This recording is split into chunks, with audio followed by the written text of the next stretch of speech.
저는 우리 교회 집사님들을 뵙게 되면 가끔씩 여쭤보는 질문이 하나씩 있습니다. 어떤 질문이냐면, 집사님은 언제 예수님을 인격적으로 만나셨어요? 라고 묻잖아요. 그러면 굉장히 재미있는 게 다 비슷비슷한 답변을 저에게 주십니다.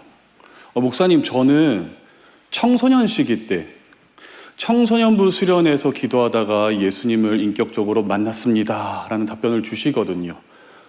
아마 제가 이 자리에서도 좀 동일한 질문을 하면 우리 성도님들께서 비슷한 답변을 주실 분들이 적지는 않으실 거라고 생각합니다. 저도 청소년 시기 때 청소년부 수련회에서 예수님을 인격적으로 만났습니다. 그러면 제가 한 가지의 질문을 더 여쭙습니다. 그러면 집사님, 그 청소년부 수련회에서 예수님을 인격적으로 만나셨다면 그때 전도사님이 도대체 무슨 말씀을 전하셨길래? 어떤 설교의 제목이었습니까? 무슨 성경을 읽으셨어요? 찬송이 뭐였나요? 그때 선생님의 성함이나 혹시 그 생김새 기억나십니까? 하면 어쩜 그렇게 서로 짜지도 않았는데 똑같은 답변을 하시는지. 아니요, 하나도 기억나지 않습니다.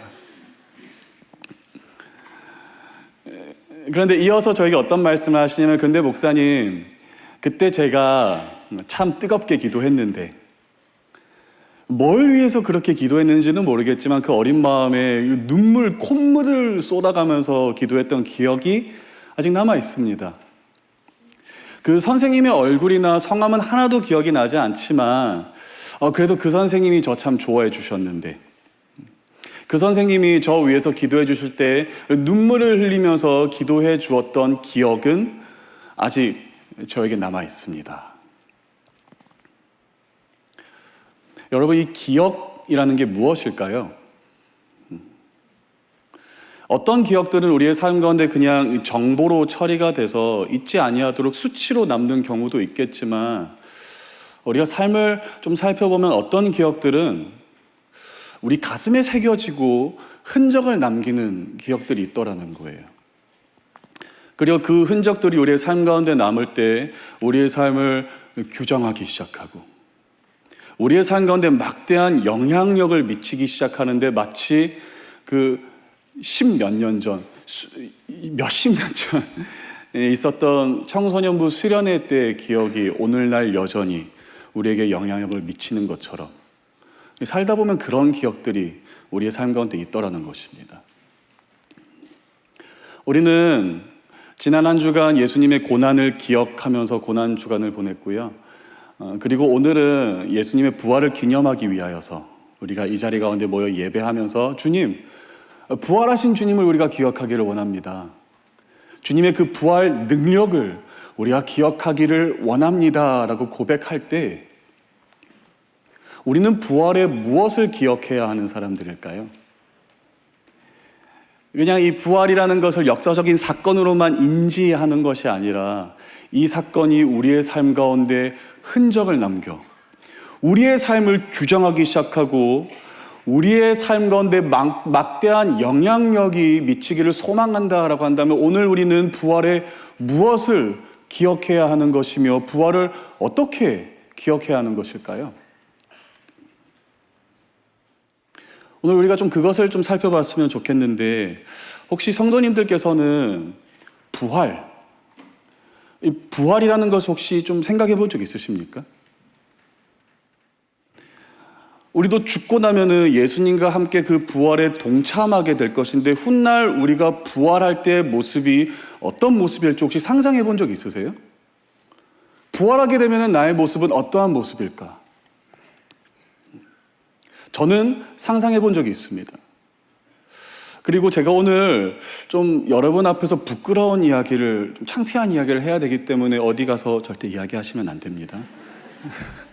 제가 목사잖아요. 그래도 젊은 목사인데 이 부활이라는 것을 생각하면 당연히 성경 말씀이 생각나야 되고, 당연히 성경에서 말씀하고 설명하고 있는 부활의 장면이 생각나야 함에도 불구하고, 저는 부활이라는 것을 상상하기 시작하면은 성경이 아니라 자꾸 뭐가 머릿속에 먼저 떠오르냐 하면 혹시 1990년도에 개봉한 옛날 영화 사랑과 영혼 아십니까? 자꾸 사랑과 영혼이 생각이 나는 거예요. 사랑과 영혼을 보면 사람이 죽게 되면은 살아생전 그의 행실에 따라서 천국을 가거나 지옥을 가거나 그런데 그 장면이 저에게는 너무 충격적이었던 것입니다. 이 죽으면은 몸만 남겨두고 거기에서 눈에 보이지 않는 영혼만 이렇게 일어나서 저 머나먼 4차원의 세계, 천국이던 지옥으로 가게 되는데 세상에 그 모습이 제 안에 흔적을 남겨버리고 만 것입니다. 그래서 부활만 생각하면은 몸만 이 땅 가운데 내버려 두고 영혼만 스르르 빠져나서 저 멀리 있는 천국으로 가는 그런 상상을 계속해서 하게 되었는데 아마 이 자리에도 분명 부활 생각하면 사랑과 영혼 생각하시는 분들이 적지 않을 거라고 저는 생각을 합니다. 설마 저만 그렇게 생각했겠습니까? 그런데 정말 그럴까요?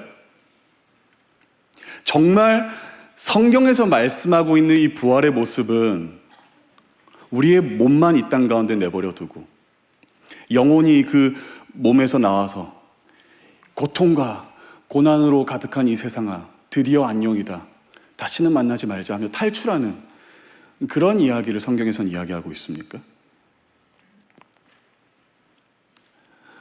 오늘 우리는 본문으로 고린도전서 15장 말씀을 보았는데 이 고린도전서 15장 말씀은 성경을 통틀어서 이 부활이라는 개념을 가장 심도 있게 다루고 깊이 연구하고 있는 본문이라고 볼 수 있는데 사도 바울은 이 고린도전서 15장에서 부활이라는 개념을 설명할 때 어떤 그림을 사용하는가 하면 씨앗이라는 그림을 사용합니다.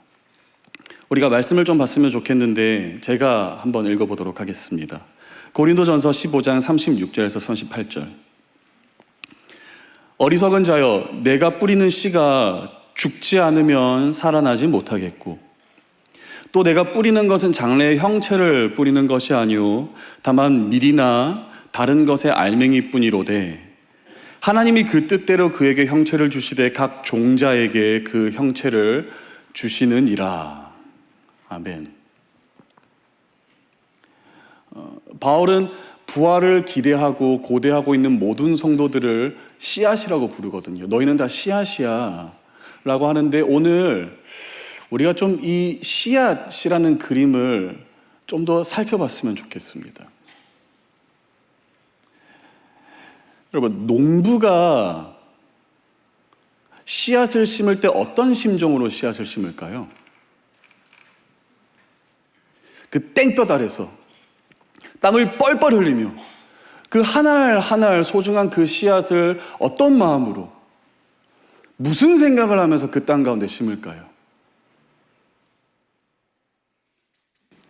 요한복음 15장을 보면 예수님께서도 하늘의 하나님 아버지를 바라보시면서 그는 우리의 농부이시다라고 하거든요.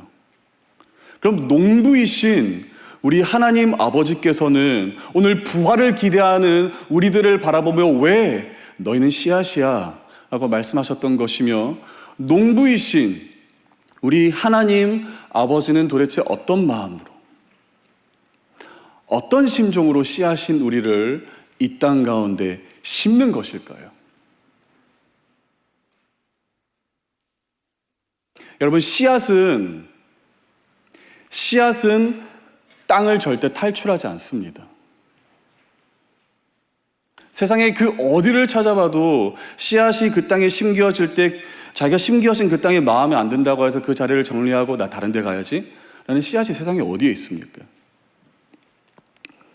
오히려 씨앗은 이 땅 가운데 심겨지면 더 깊숙이 그 땅 안으로 들어가고 더 깊이 뿌리를 내리는 것이 바로 씨앗의 본성입니다. 그리고 뿌리를 내리고 거기서 썩어 열매를 맺고 자기가 열매 맺은 자리를 더 풍성하게 만들고 아름답게 회복하는 것이 씨앗의 신비이거든요. 근데 오늘 고린도전서 15장에서 사도 바울이 뭐라고 하냐면은 우리는 바로 이 씨앗의 본성과 자기가 열매 맺은 그 자리를 더욱더 아름답게 회복하는 이 씨앗의 신비 속에서 우리는 무엇을 발견하게 되는가 하면 부활의 비밀을 발견하게 된다는 것입니다.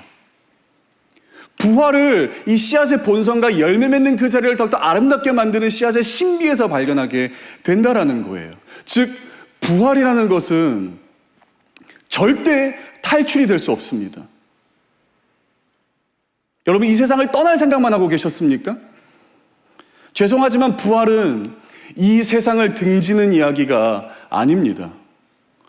어느 영화의 이야기처럼 몸만 이 땅 가운데 내버려 두고 우리의 영혼만 샥 빠져나와서 고통과 고난으로 가득한 세상, 내가 드디어 떠나고 저 머나먼 거룩한 하나님의 나라로 들어간다라는 이야기가 아니라는 것입니다.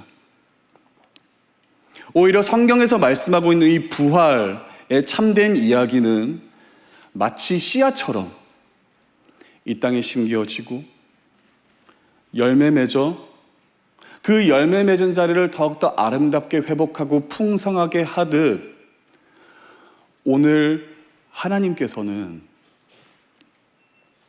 죄로 무너진 이 세상을, 이 땅을 회복하시고자 하는 그 놀라운 계획을 어디에 담아두셨다고요? 부활. 우리의 부활을 통하여서 하나님은 이 땅 가운데 하나님의 나라를 반드시 회복하겠다라는 계획을 담아두신 것입니다. 그렇기 때문에 부활은 절대 탈출이 될 수 없습니다. 절대 이 세상을 등지는 이야기가 아닙니다. 오히려 이 땅 가운데 하나님의 나라를 회복하기 위하여 맺게 하시는 열매. 부활은 열매임을 우리는 절대 잊지 말고 기억해야 합니다. 근데 오늘 말씀을 보니까 사도 바울은 우리의 부활은 열매야, 부활을 기대하는 모든 그리스도인들은 씨앗과도 같은 열매 맺어야 하는 존재들입니다 라고 이야기하면서 로마서 6장을 보면 참 재미있는 이야기를 하는 게 이 부활이라는 열매가 맺히는 시점에 대해서 이야기하거든요. 제가 로마서 6장 4절을 한번 읽어보도록 하겠습니다. 그리스도를 죽은 자 가운데서 살리심과 같이 우리로 또한 새 생명 가운데서 행하게 하려 함이라. 로마서 6장 4절에서 사도 바울은 예수님께서 죽은 자 가운데서 다시 부활하시고 그때로부터 비로소 새 생명 가운데 살게 되셨다라고 이야기하면서 뭐라고 하냐면 이제는 우리 또한 예수님과 함께 죽으심과 부활에 동참하게 될 것이며 그렇기에 우리 또한 새 생명 가운데 살아가게 될 것이다 라고 이야기를 하는데, 여러분, 우리가 오늘 이 6장 4절 말씀을 이 시점이라는 관점에서 다시 한번 좀 살펴봤으면 좋겠습니다. 바울은 언제 우리가 새 생명으로 살게 될 것이다 라고 이야기합니까? 오늘 우리는 로마서 6장 말씀을 읽을 때 너무나도 자연스럽게 예수님도 부활하신 후에 그 새 생명으로 살아가셨기 때문에 우리 또한 훗날 죽게 될 때, 먼 미래에 우리 또한 부활을 경험하게 될 그때에 비로소 새 생명의 능력으로 살아가게 될 것이다 라고 이야기하는데, 사실 바울은 그렇게 이야기하고 있는 게 아니라는 것입니다. 오히려 그는 무엇이라고 이야기하냐면 우리는 이미 예수님과 함께 죽은 자들이고 우리는 이미 예수님과 함께 새 생명 안에서 살아야 하는 존재들이다 라고 이야기하는 것입니다.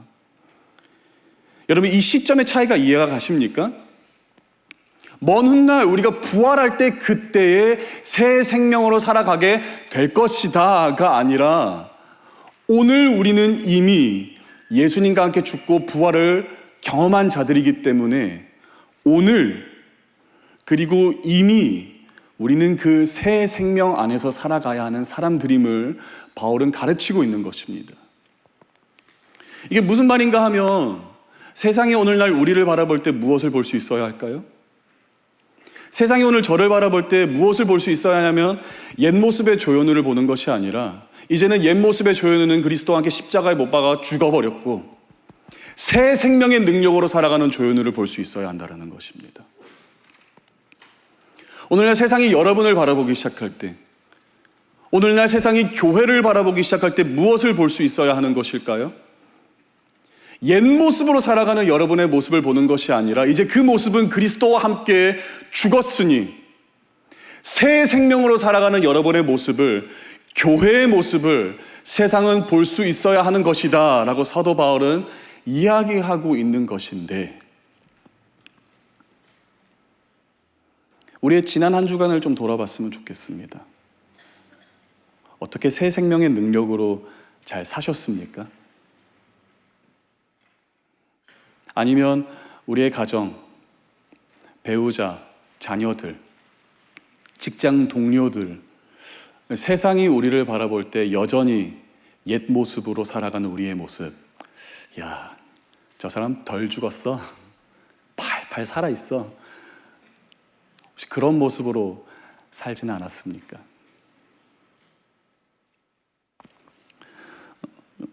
(2) 년 전에 있었던 이야기인데요.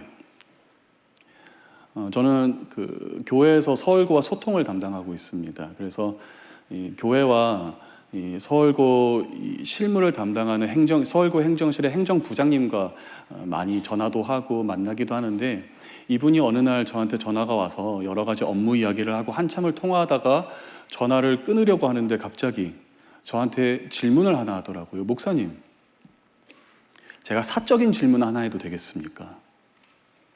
그래서 부장님, 사적인 질문 하십시오 라고 했더니 이분이 입을 못 대는 거예요. 좀 우물쭈물하면서 이 질문을 해야 되나, 이 사적인 질문을 해야 되나 말아야 되나라는 그 고민이 전화기를 넘어서 좀 느껴지는 것입니다. 그래서 도대체 이분이 무슨 질문을 하려고 이러나.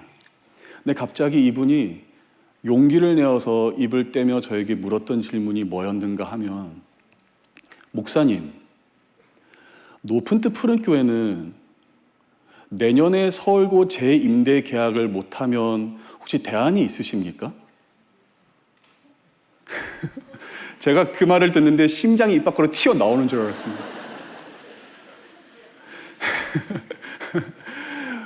교회와 서울고 행정을, 실무를 담당하는 이 행정부장이라는 사람이, 그것도 연말에, 교회는 여러 가지 이유로 장기 계약을 서울고와 하고 싶지만 저희는 1년 단위로 계약을 하고 있거든요. 그런데 그것도 그 행정부장이라는 사람이 연말에 저한테, 목사님, 사적인 질문 하나 하겠습니다. 교회는 만약 쫓겨나면 방안이 있습니까? 라고 했을 때 제가 조금 놀랬을까요? 크게 놀랬을까요? 부장님, 우리 쫓겨나는 겁니까? 이랬더니 오히려 그분이 더 당황하시면서, 아니 그게 아니라, 절대 그런 건 아니라, 정말 사적인 질문 그 이상 그 이하도 아닌데 너무 궁금해서 그냥 한번 물어봤다라는 거예요. 자기가 아무리 생각해도 이해가 가지 않아가지고 이거는 좀 조 목사한테 물어봐야겠다 싶어서 저에게 물어봤다라는 것입니다. 여러분, 서울고 행정실에 있는 직원들이 매번은 아니지만 아주 가끔씩 우리 교회 이거 주보를 보는 거 아셨습니까? 주보를 왜 보는지 아십니까? 이 뒷장에 보면은 저희 교회 출석 통계와 헌금 통계가 있거든요.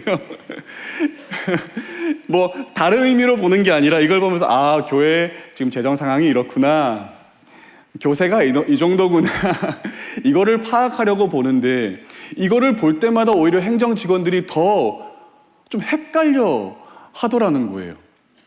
아니, 교회가 사실은 작은 교회 같지도 않고 이 재정적으로 어려운 교회 같지도 않은데 왜 자기 건물 지어서 자기 예배 드리지 않고 굳이 서울고 빌려가지고 이렇게 우리도 힘들고 교회도 힘들게 예배를 드리려고 하나, 이게 자기는 도저히 이해가 가지 않는다는 거예요. 목사님, 차라리 그 사용료 모았다가 땅 사면 되지 않겠습니까?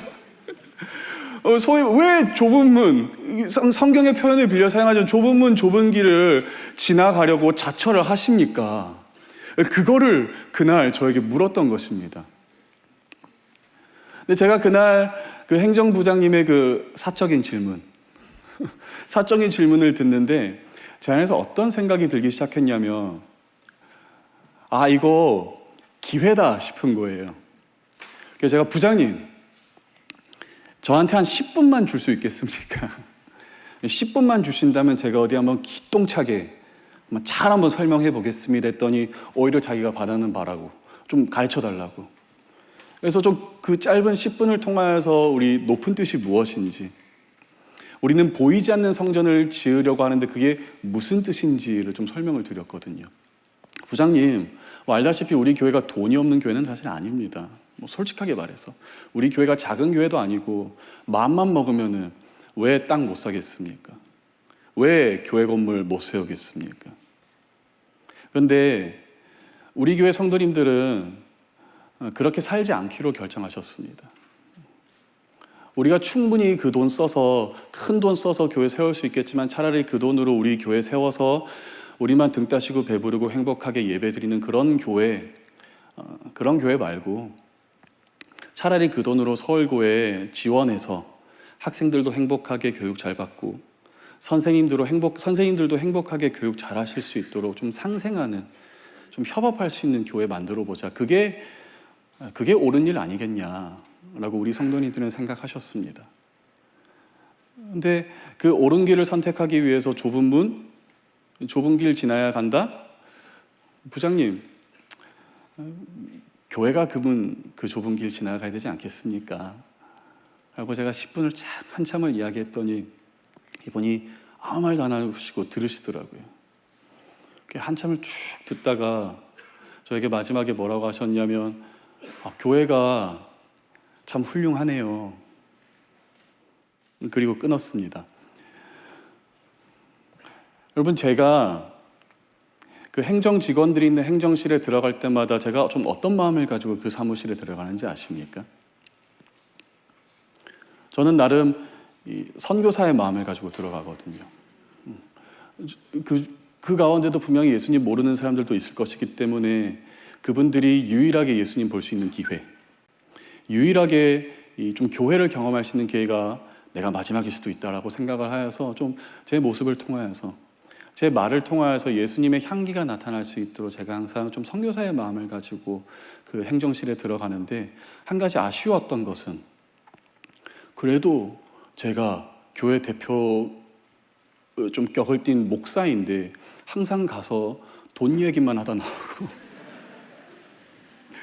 사형 시간 이런 것만 이야기하다가 막 나오는 게 좀 아쉬웠던 거예요. 좀 예수님 이야기도 하고 교회 이야기도 좀 해야 되지 않나? 근데 여러분, 제가 그날 행정부장님과 통화를 마치고 전화기를 내려놓는데 어떤 생각이 들었냐면, 우리 교회가 이미 훌륭하게 복음을 잘 전하고 있었구나, 그런 생각이 들었습니다. 이건 제가 잘한 게 아니라 여러분이 잘한 것입니다. 여러분이 교회는 이런 모습이어야 해라고 고집해 주셨기 때문에, 그렇게 교회가 운영될 수 있도록 헌신해 주시고 기도해 주셨기 때문에 그냥 우리가 좀 더 정직하게 살아가려고 노력하고 우리만 등 따시고 배부르게 행복한 그런 교회를 짓는 것이 아니라 다소 손해본다 할지라도, 세상의 기준으로 볼 때는 낭비처럼 여겨진다 할지라도 서울교와 함께 협업하겠다, 함께 더불어 살아가겠다라고 결정했을 뿐인데, 서울고는 그 행정부장님은 우리의 그런 모습을 통해서 누구의 모습을 보았는지 아십니까? 제가 감히 이렇게 이야기해도 될지 모르겠지만 예수님을 본 것 같아요. 그래, 교회가 저래야지. 이미 새 생명을 얻은 사람처럼 살아간다라는 것이 무슨 뜻일까? 여러분, 이게 바로 새 생명으로 살아가는 그리스도인의 진정한 모습 아니겠습니까? 매일매일 정직하게 살아가기를 고집하고 손해보기를 두려워하지 않고 농부가 우리를 심는 그곳에서 하루하루 최선을 다해 살아가는 것, 여러분, 그게 오늘 부활을 기억하고 새 생명으로 살아가는 그리스도인의 모습인 것입니다. 내 이웃을 내 몸과 같이 사랑하고, 얘야, 너 사랑하는 사람 다시 사랑하는 거 그 이방인들도 하는 거야. 이제 가서 원수를 사랑해야 해 라는 예수님의 말씀을 기억하여 원수를 먼저 용서하고 용납하고 원수를 사랑하는 삶, 여러분, 그것이 바로 새 생명의 능력으로 살아가는 그리스도인의 모습입니다. 오늘 내가 비록 씨앗처럼 심겨진다 할지라도, 썩어진다 할지라도, 다시 한번 죽음을 경험하게 된다 할지라도, 반드시 이 땅 가운데 하나님의 나라를 완성하실 그 농부의 뜻을 절대 의심치 말고 흔들리지 않는 마음으로 신뢰하며 오늘 하루 기꺼이 심어지는 그 삶을 환영하는 삶, 그게 바로 부활을 기억하며 새 생명으로 살아가는 그리스도인의 모습인 것입니다. 여러분, 부활은 절대 탈출이 아닙니다. 절대 이 세상을 떠나는 이야기도 아닙니다. 오히려 이 땅 가운데 심겨져 열매 맺는 이야기인 것입니다. 물론 모두가 자기의 이익만을, 자기의 욕심만을 채우기 위해서 살아갈 때 우리만, 그리스도인들만 씨앗처럼 살아간다는 거, 그거 쉬운 일 아니겠죠. 모두가 나를 채우고자 하며 살아갈 때 나만 온전히 비워져서 세상을 역행하는 삶, 그게 어떻게 쉬운 인생이 될 수 있겠습니까? 여러분, 그걸 제가 왜 모르겠습니까?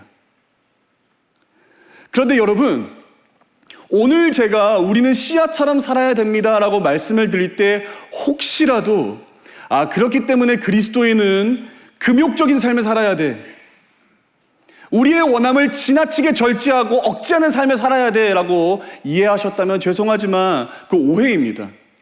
저는 오늘 여러분에게 그 금욕적인 삶을 살아야 된다고 이야기 드리는 게 아니에요. 오히려 저는 여러분에게 어떤 권면을 드리고 싶은가, 세상의 그 누구보다 집요한 갈망을 가지고 사셨으면 좋겠습니다. 집요한 갈망, 단어가 좀 어색하죠. 사실은 제가 원고에 적었던 단어는 욕심이거든요. 그리스도인들로서 누구보다 큰 욕심을 가지고 살았으면 좋겠다라고 좀 적었는데, 탈고하다가 이 욕심이라는 단어가 좀 부정적인 뉘앙스가 강해서 좀 바꿔봤습니다. 좀 어색하지만 집요한 갈망. 근데 뉘앙스는 충분히 이해하실 거라고 생각을 합니다. 집요한 갈망을 가지고 사는 사람은, 가장 깊은 갈급함을 가지고 사는 사람은 절대 자기 앞에 놓여진 그 값싼 보물로 만족하는 사람이 아닙니다.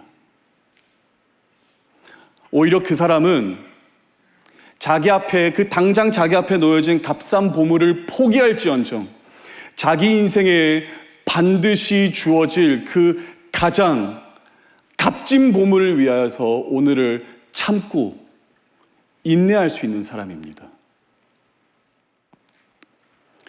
그렇게 사랑하는 높은 뜻 푸른 교회 성도 여러분, 우리 앞에 놓여지는 그 값싼 보물에 쉽게 만족하지도 말고, 아침 안개와 같이 잠깐 나타났다 사라질 그 세상의 영광을 얻지 못하였다고 하여서 아쉬워하지도 맙시다. 왜냐하면 우리는 가장 값진 보물, 그 부활의 영광을 이미 약속받은 사람들이기 때문입니다. 그러므로 오늘도 이 예배를 마치고 세상 가운데 나아가는 여러분들을 향해 저는 우리 부활하신 주 예수 그리스도의 이름으로 파송하고 싶습니다.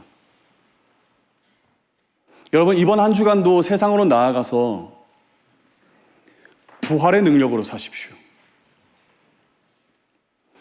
하늘의 씨앗처럼 살아 썩어짐을 두려워하지 마시고 열매 맺는 삶을 사십시오. 뜨겁게 사랑하십시오. 용서하십시오. 무엇보다 의롭고 선한 삶을 고집하고 하나님의 식과 방식을 절대 포기하지 말고 고집하는 삶을 살아 세상 가운데 복음의 능력으로 산다라는 것이 무엇인지, 부활을 기억하며 새 생명의 능력으로 살아간다는 것이 무엇인지 보이실 수 있는 여러분 되시기를 주님의 이름으로 축복합니다. 왜냐하면 우리 인생의 가장 큰 목소리보다 삶으로 본이 되는 것이 때로는 더 큰 울림이 있는 법이기 때문입니다. 가서 부활을 기억하십시오. 부활을 잊지 마십시오. 예수께서 부활하신 그 사건이 우리 가운데 그저 하나의 역사적인 사건으로만 남는 것이 아니라 깊은 흔적을 새기기 시작할 때 세상 또한 우리 가운데 있는 그 흔적을 바라보며 살아계신 우리 주 예수 그리스도의 모습을 보게 될 줄로 믿습니다. 기도하겠습니다.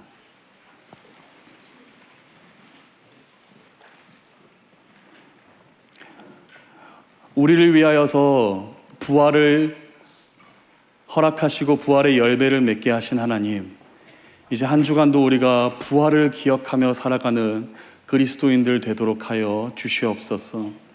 때로는 삶이 너무 고통스러워 탈출만을 우리가 소망했지만 하나님, 이 땅에 심겨지고 썩어짐을 두려워하지 아니하고 열매 맺는 삶 살기를 열망하는 그 집요한 갈망을 가지고 살아가는 우리 높은 뜻 푸른 교회 되도록 하여 주시옵소서. 예수님의 이름으로 간절히 기도합니다. 아멘.